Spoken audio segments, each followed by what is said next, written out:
A'udzubillahi minasyaitonir rajim. Bismillahirrahmanirrahim. Alhamdulillahirabbil alamin. Nasta'inu ala din. Wassalatu wassalamu ala Rasulillah Muhammadil mab'uts rahmatil alamin. Asyhadu an la ilaha illallah wa asyhadu anna Muhammadar Rasulullah. Subhanaka la ilma lana illa ma 'allamtana innaka antal alimul hakim. Qala Rasulullah sallallahu alaihi wasallam, Aqra'ul Qur'an wa tamassu ghaibahu. Amma ba'du. Alhamdulillahirabbil alamin. Kita masih diberi kesempatan oleh Allah untuk mempelajari segala sesuatu yang ada di alam semesta. Kita mempelajari apa yang ada di balik nafas, kita mempelajari apa yang di balik pandangan dan semuanya. Nah, malam hari ini insyaallah kita akan belajar untuk menembus ruang spiritual atau dimensi spiritual dalam Al-Quran.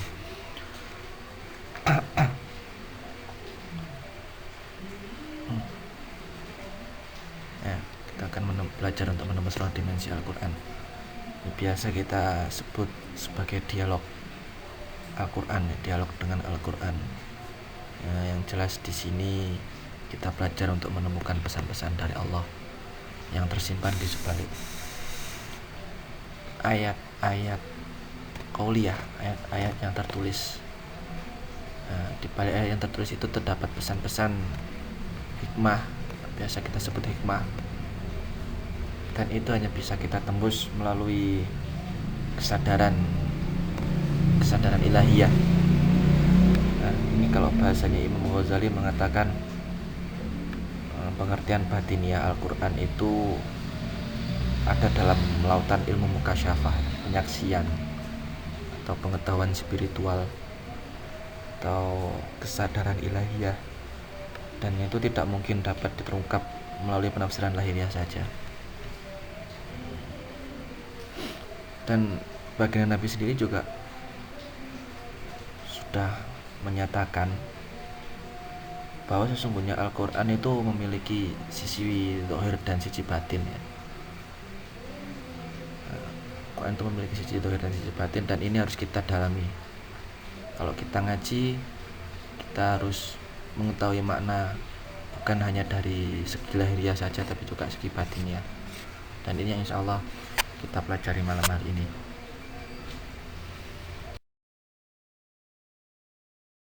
Dimensi Al-Quran, menembus ruang spiritual Al-Quran. Nah, ini Allah berfirman dalam Quran surat Toha ayat 124 ayat 126. Bismillahirrahmanirrahim. Wa man a'rada an dzikri fa inna lahu ma'isyatan dhanka wa nahsyuruhu yaumal qiyamati a'ma. Wa man, dan barang siapa, a'rada yang berpaling, an dzikri dari zikir kepadaku, fa inna lahu, maka sungguh baginya ma'isyatan, sebuah penghidupan, dzonkan yang sempit, wa nahsyuruhu, dan akan kami himpunkan mereka, dia, wa nahsyuruhu, akan kami himpunkan dia, yaumul qiyamati a'ma, yaumul qiyamah, di hari kiamah, a'ma, dalam keadaan buta. Di sini Allah dalam ayat pertama ini, ayat 124 ini, Allah mengingatkan siapapun yang berpaling dari zikir. Ini zikir yang jelas dengan kesadarannya. Zikir, barang siapa yang berpaling dari zikir kepadaku, maka sesungguhnya baginya kehidupan yang sempit, dan kami akan menghimpunkannya pada hari kiamat dalam keadaan buta. Kemudian dijawab oleh mereka yang terhimpun dalam keadaan buta. Allah telah berkata, Robbi lima hasyartani, wahai Rob, lima hasyartani, bagaimana mungkin kami dihimpunkan, bagaimana mungkin hasyartani, engkau menghimpunkanku, a'ma, dalam keadaan buta, waqad kuntu, dan sesungguhnya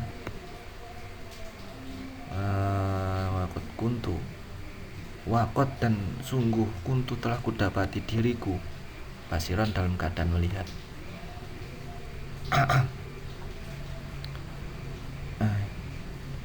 Ditambah lagi nih, lanjutannya 126. Allah berfirman, Qala telah berkata, siapa yang berkata? Allah. Kadzalika, seperti itulah kamu, atatska, terhadap apa-apa yang telah kami turunkan kepadamu, ayatuna, yang berupa ayat-ayat dari kami. Fanasitaha, maka kamu melupakannya. Fanasitaha, maka kamu pun melupakannya. Wa kadzalika, dan seperti itulah al yauma tunsa, di hari ini engkau dilupakan. Nah, ini kalau kita pahami dengan betul, ini ada satu kesinambungan antara zikir dan ayat-ayat kami. Di ayat pertama Allah mengingatkan, siapa yang tidak berzikir, sungguh mereka akan menemui penghidupan yang sempit, dan itu nanti akan terhimpun pada hari kiamat dalam keadaan buta, tidak dapat melihat. Di tengah kebingungan mereka, Allah kemudian berfirman lagi di ayat yang ke-126 itu. Ya seperti itu, ayat kami itu sudah datang pada kalian, tapi kalian itu mengabaikan, seolah mengabaikan kan. Di sini bahasanya melupakannya. Jadi ini ayat ini menggambarkan sebuah keselarasan untuk menangkap ayat Allah itu diperlukan adanya zikir. Nah, insya Allah nanti kita bahas yang lebih lanjut. Nah, dilanjutkan lagi dalam surat Toha ayat 127.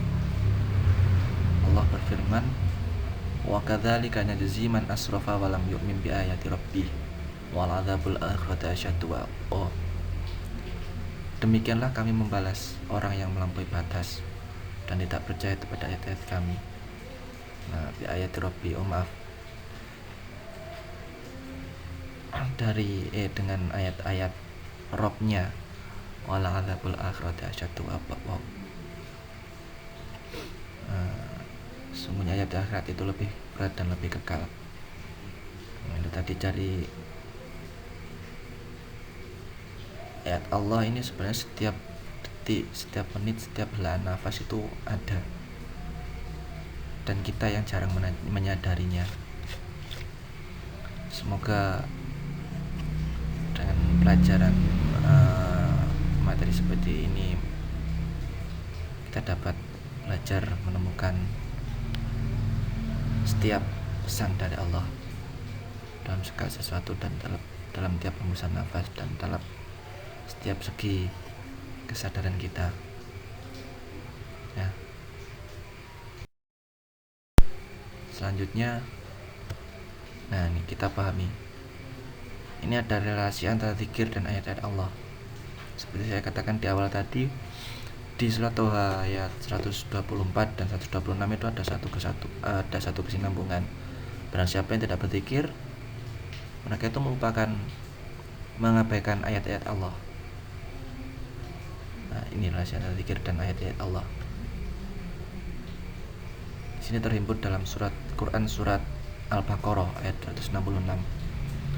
Yu'til hikmata may yasha wa may yu'tal hikmah faqad utiya khairan katsiran wa may yadhakkaru illa ulul albab.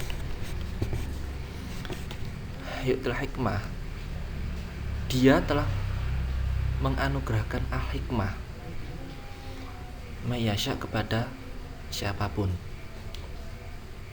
Wa may yu'til hikmah, dan barang siapa yang mendapatkan hikmah itu, faqad utiya khairan katsiran, maka sungguh telah ia dapatkan kebaikan yang berlebih, khairan katsiran, kebaikan yang banyak. Wa ma yadzakaru illa ulul albab, wa ma, dan tidaklah yadzakaru. Nah, ini kalau yadzakaru yang ini kita sering menjumpai dalam Quran terjemah, itu diterjemahkan sebagai pelajaran ya. Dan kita coba sinkronisasikan ke dalam makna sadar. Nah, zikir itu memiliki karena zikir itu memiliki makna sadar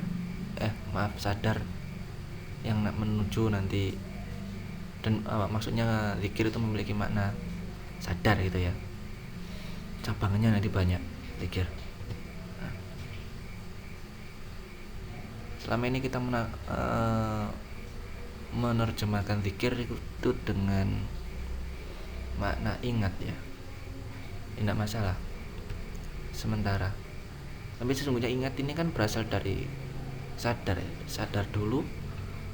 Kalau orang udah bisa menyadari, contoh kalau saya dalam kondisi sadar saya melewati kota A, tentu nanti di kota selanjutnya saya bisa menceritakan tentang kota A ya. Ini sadar dulu, baru saya bisa mengingat-ingat waktu itu kan. Tapi kalau misal saya tidak sadar melewati kota A, lah bagaimana mungkin kita bisa mengingat kota A ya. Seperti itu. Jadi ini coba kita translatekan dalam kata sadar, karena memang ada dalam tahap yang lebih lanjut pemaknaan bahasa Arab, kosakata Arab itu ya takaru memang ada ketersinggungan dengan makna sadar. Dan saya ulangi lagi, wa ma yadzakaru ilal ulul albab, dan tidaklah menyadari illa ulul albab kecuali ulil albab. Atau dalam Al-Quran selama ini kita terjemahkan sebagai orang-orang yang berakal, ulul albab. Nah, nanti kita bongkar. Allah menganugerahkan hikmah kepada siapapun dan barang siapa yang mendapat hikmah itu, maka ia mendapati kebaikan yang banyak, dapati khairan katsiran, khairan kebaikan yang banyak. Jelas ya. Nah, nih Al-Quran sendiri itu kan memiliki dua bentuk. Bentuk itu Al-Quran yang terhimpun dari ayat-ayat yang tertulis, yaitu yang kita sebut Al-Quran Mushaf, yang kita kenal sebagai buku Al-Quran, kitab Al-Quran selama ini. Dan satu lagi Quran yang terhimpun dalam ayat yang tidak tertulis ya. Nah, ayat yang tidak tertulis ini banyak, bisa berupa hamparan semesta, berupa kejadian-kejadian atau apapun. Kedua ayat Al-Quran ini kalau kita pahami dengan betul, dia akan memunculkan hikmah atau pelajaran atau mutiara ya, atau petunjuk lah, untuk dapat memahami pelajaran yang tersimpan dalam ayat-ayat Al-Quran. Di balik ayat-ayat Al-Quran, petunjuk-petunjuk di sana, pelajaran-pelajaran di sana, mutiara-mutiara dalam Al-Quran. Tentu kita harus sadar, kita harus menyadari dahulu ayat-ayat tersebut. Seperti contoh yang tadi itu, kita mestinya untuk bisa menceritakan kota A, kita harus sadar tentang kota A ya. Kalau kita melewati kota A tapi tidak kita menyadari adanya kota A, tentu kita tidak bisa mengingat lagi tentang kota A ya. Contohnya seperti itu. Al-Quran pun demikian ya. Nah, dari ayat yang tertulis misalnya, kalau kita membaca tanpa kita menyadari maknanya, tentu kita tidak dapat mendapatkan petunjuknya. Demikian juga ayat yang tidak tertulis. Misalnya Allah menetapkan suatu gerak, suatu peristiwa apa contohnya ya, sebuah kecelakaan misalnya. Di situ kalau kita tidak menyadari adanya Allah di balik kecelakaan itu, tentu kita tidak akan dapat menangkap hikmahnya. Kita akan selalu menggunakan prasangka-prasangka tanpa adanya kesadaran tentang Allah. Dan kalau kita udah tidak sadar kepada Allah, tentu apa-apa yang kita sangkakan itu juga dipastikan salah ya. Kata kasarnya kan salah, keliru. Nah, ini pentingnya untuk memahami Al-Quran, kita harus sadari, kita harus mengonkan kesadaran kita juga zikir ya Al-Quran. Nah, dalam surat Al-Baqarah ayat 269 tadi itu, tidaklah wamayadzakaru ila ulul albab ya, dan tidaklah menyadari kecuali orang-orang yang berakal. Ini masih tentang relasi antara zikir dan ayat-ayat Allah tadi. Ini yang saya maksud, wamayadzakaru ila ulul albab, dan tidaklah menyadari kecuali ulil albab, Nah, ulil albab ini saya terjemahkan sengaja dengan ulil albab, tidak secara harfiah yang selama ini kita kenal, yaitu orang-orang yang berakal. Ini saya pecah. Ulul albab itu terbagi dari dua, ulul dan albab. Ulu sendiri ini awalnya berasal dari kata ula. Ini kalau kita cari dalam kamus Al-Quran, kamus bahasa Arab, ini maknanya mereka.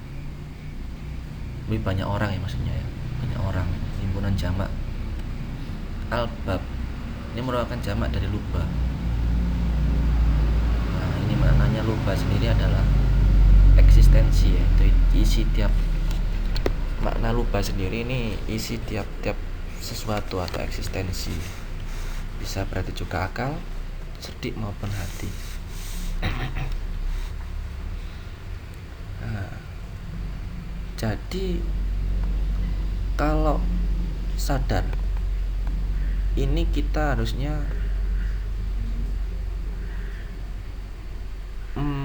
menangkap apa ya, kita harus masuki dimensi yang paling eksis ya, yang paling inti,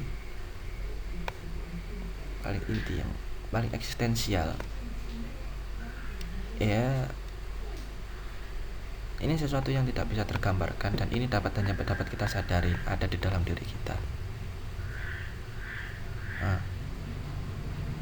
Wa ma yadzakaru ila ulul albab, tidaklah menyadari, tidak dapat menyadari ayat-ayat Allah kecuali mereka yang benar-benar sudah masuk ke dalam eksistensial diri mereka sendiri. Nah, dan kata lain seperti itu. Jadi kalau kita ingin menangkap pesan dari Al-Quran, pertama kita harus masuk ke dalam diri kita. Selanjutnya ini teknik yang dapat saya tuliskan, yang dapat saya sampaikan. Pertama kita harus mengerti dulu bahasa Al-Quran. Jadi kalau kita ibarat ngomong itu, kita nggak ngomong tok. Masanya kan Al-Quran ini bahasanya bahasa Arab. Selama ini mungkin kita ngaji ya, baca Al-Quran ya udah baca aja, baca Arabnya aja tanpa mengerti maknanya, nggak apa-apa, udah dapat pahala ya. Ini saja kurang mengena kalau cuma Arabnya saja. Jadi yang pertama saya tekankan di sini, saya jelaskan di sini, harus mengerti dulu bahasa Al-Quran, harus paham dulu mulai dari maknanya, mulai dari terjemahan perkatanya, maknanya, sampai kalau perlu tafsirnya juga harus ngerti. Dari sekarang kan banyak Quran yang disertai makna terjemah perkata sekaligus tafsirnya ya. Nah, itu kalau bisa kita pelajari betul, kita pahami. Seperti contoh ketika saya membaca Bismillahirrahmanirrahim, saya harus paham apa yang saya omongkan barusan. Bismillahirrahmanirrahim. Ketika saya melafalkan Bismillahirrahmanirrahim, saya sadar betul bahwa saya itu sedang maksudnya saya ngerti betul bahwa saya itu sedang Bismillah itu maknanya dengan nama Allah yang Maha Penyayang Maha Pengasih lagi Maha Penyayang. Nah, contoh lainnya seperti halnya saya yang dari Jawa belajar ngomong Madura. Saya ngomong Madura tentunya nggak boleh kalau saya cuma ngomong tok nggak ngerti maksudnya kan lucu, dan kita nggak ngerti yang diomongkan. Sama juga Al-Quran juga demikian. Kita harus ngomong, kita harus paham apa yang kita omongkan. Nah, kalau kita udah paham betul, mengerti betul bahasa Al-Quran, makna dan maksud ataupun tafsirnya, kemudian kita silaturahimkan kepada Allah, ya, kita sampaikan kepada Allah, kita baca, kita silaturahim ke Allah. Nah, dalam proses kita silaturahim ke Allah, kita harus berlepas dari ego atau pandangan pribadi, ya. Kita silaturahim ke Allah, kita baca, kita misalnya saya mempelajari Al-Fatihah mulai dari Bismillahirrahmanirrahim, saya sudah paham makna Bismillahirrahmanirrahim, itu juga Alhamdulillahirrabbilalamin dan seterusnya. Setelah paham tafsir, tentunya akan terekam dalam memori. Nah, memori itu tidak boleh kita pegang erat. Maksudnya kita taruh sejenak, kita berlepas dari pandangan sendiri. Contoh tafsir Al-Quran, maksudnya contohnya Bismillahirrahmanirrahim. Ada tafsir yang menyatakan Bismi itu adalah semacam apa ya? Para Allah, sana Allah, dan mulku. Nah, saya tidak boleh terpaku ke sana. Saya harus menjaga kemurnian, dan itu apa ya? Kita lepas sejenak, selatan ke Allah, kita mohon ke Allah. Kita selatun, kita mohon ke Allah, ya Allah, beri petunjuk kepada saya mengenai ayat ini. Apa yang Engkau berikan, apa yang Engkau perintahkan kepadaku dari ayat ini, misalnya gitu. Nah, selatun ke Allah. Atau mending kita tanya ke Allah, kita sampaikan ke Allah mengenai ayat yang sedang kita pelajari. Ya, paham ya? Jadi tadi setelah memahami maksud, memahami tafsirnya, kemudian kita selatunkan. Cuma kita tidak boleh gondelan dengan tafsirnya. Kita harus benar-benar murni ke Allah. Kita tanya ke Allah. Kita kalau tanya tapi kita sendiri memiliki prasangka tentang pertanyaan kita sendiri, kan ya nggak baik, ya. Nanti jawabannya pasti kita tolak semua, kita mentahkan, karena kita sudah berpegang pada prasangka kita sendiri, ya kan? Kalau ibarat kita mau cari makan kare, tapi piring kita penuh dengan sayur asem, kan juga nggak dapat karenya. Mungkin kita tolak atau kita nanti campur dan rasanya jadi aneh. Nah, demikian juga itu analoginya, ya. Jadi kalau kita ke Allah pun juga demikian, kita tanya Al-Quran ke Allah pun juga demikian. Kita lepas sejenak, kita selaturkan ke Allah, kita temukan kita mohonkan ke Allah mengenai pelajaran atau hikmah di dalam ayat tersebut. Ketika kita selatun, kita diam, kita tangkap ilham kefahaman dari Allah, betul-betul kita tangkap, kita resapi. Nah, ilham itu dapat tertangkap dengan jelas ketika ego lepas. Dan kita belajar melepas ego di dalam zikir nafas, ya. Ini kan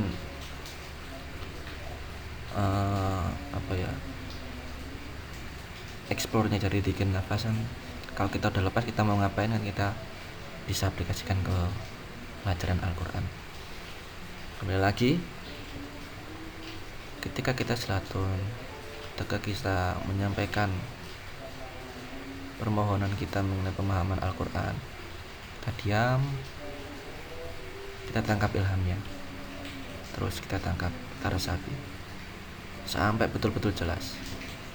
Nah, kalau kita udah jelas, barulah kita bisa paham betul pesan dari Allah di dalam ayat tersebut. Nah, ini nanti silakan bisa kita praktekkan.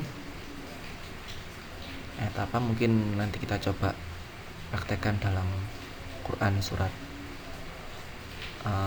Al-Baqarah ayat 1-5 aja mungkin pertama. Nih prosesnya seperti itu tadi.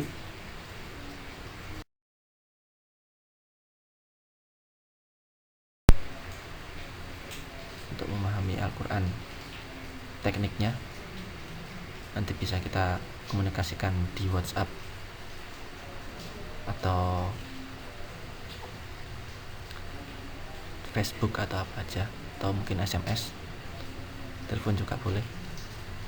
Kalau mungkin kurang paham, ini selanjutnya. Nah, ini memang di akhir. Jadi memahami kedalaman Al-Quran itu kita bukan mengada-ngada ya. Kedalaman Al-Quran itu memang ada anjurannya dari baginda Nabi. Contohnya ini riwayat, ini hadis diriwayatkan oleh Ibnu Abi Syaibah, Bu Ya'la, Al-Baihaqi. Ini dari Abu Hurairah, Aqra'ul Quran wa tamassu gharibahu.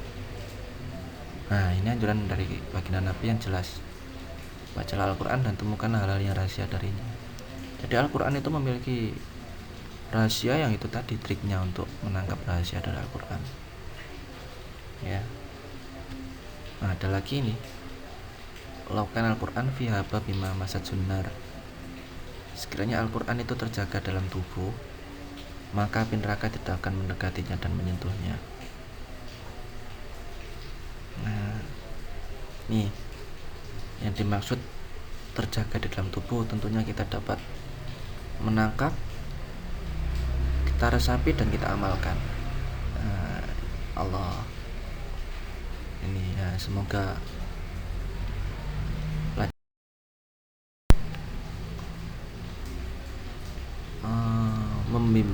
dapat kita aplikasikan dengan benar untuk menangkap firman-firman Allah, untuk menangkap hikmah-hikmah atau perintah-perintah dari Allah untuk hari-hari kita, untuk apa saja ya. Astagfirullahaladzim. Allah a'lam bishawab. Assalamualaikum warahmatullahi wabarakatuh.